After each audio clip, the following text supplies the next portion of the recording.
Okey, Assalamualaikum guys. Saya Eddie. Sebelah saya, belakang saya, tepi saya ni Porsche Panamera yang mengalami masalah absorber yang lembut. Owner datang daripada Pahang. Saya pun tak tahu dah kereta ke berapa owner hantar kat kami untuk selesaikan masalah absorber. Jadi bila kereta ni sampai, owner bagi tahu saya mula-mula, dia kata bawa tak sedap, lembut sangat dia kata. Jadi bila kita sampai, saya test, betul memang lembut. Jadi untuk confirm lagi, kita masuk kat tester mesin. Bila masuk dekat tester mesin, kita ambil bacaan depan kiri 27, belakang depan kiri 27, depan kiri 28, belakang kiri 28, belakang kanan 30 lebih. So bacaan yang terlalu tinggi untuk sebuah sport car macam Porsche Panamera ni. So sebab itu pakai kereta power, tekan minyak memang pergi, sisi pun besar. Jadi bila keadaan absorber lembut tu, owner tak akan rasa confident. Jadi dengan bacaan macam tu, kita masuk dekat hoist, kita buka ke 4-4 batang. Bila buka, memang guys boleh nampak form yang kami tekan lembut. Memang lembut, tak match dengan keberatan Panamera ni.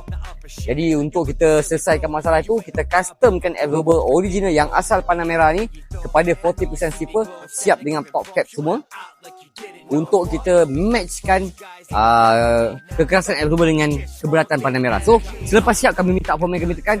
Memang setengah maut ada orang tekan, memang keras. Tetapi jangan risau, comfort juga takkan hilang. Sebab macam saya cakap tadi, kita matchkan dengan keberatan kereta. Jadi dia tidak akan rasa melompat, dia tidak akan rasa melambung-lambung, tidak.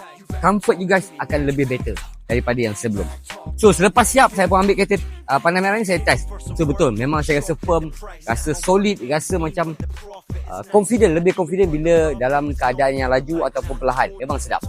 Jadi selepas test tu, kita masuk semua dekat test mesin, dapatkan baca berapakah bacaan ground contact.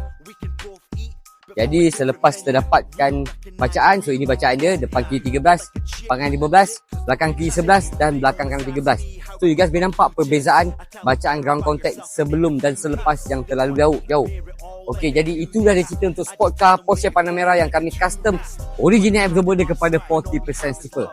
So alang-alang tu saya nak bagi tahu, kereta ni Panamera model tahun 2011 dan location kami dekat Ampang, KL. Selalu orang tanya saya location dekat mana, kami di Ampang, KL. Okay, so untuk pertanyaan lanjut, you guys nak tahu lebih detail, you guys kena masuk dekat link bio saya.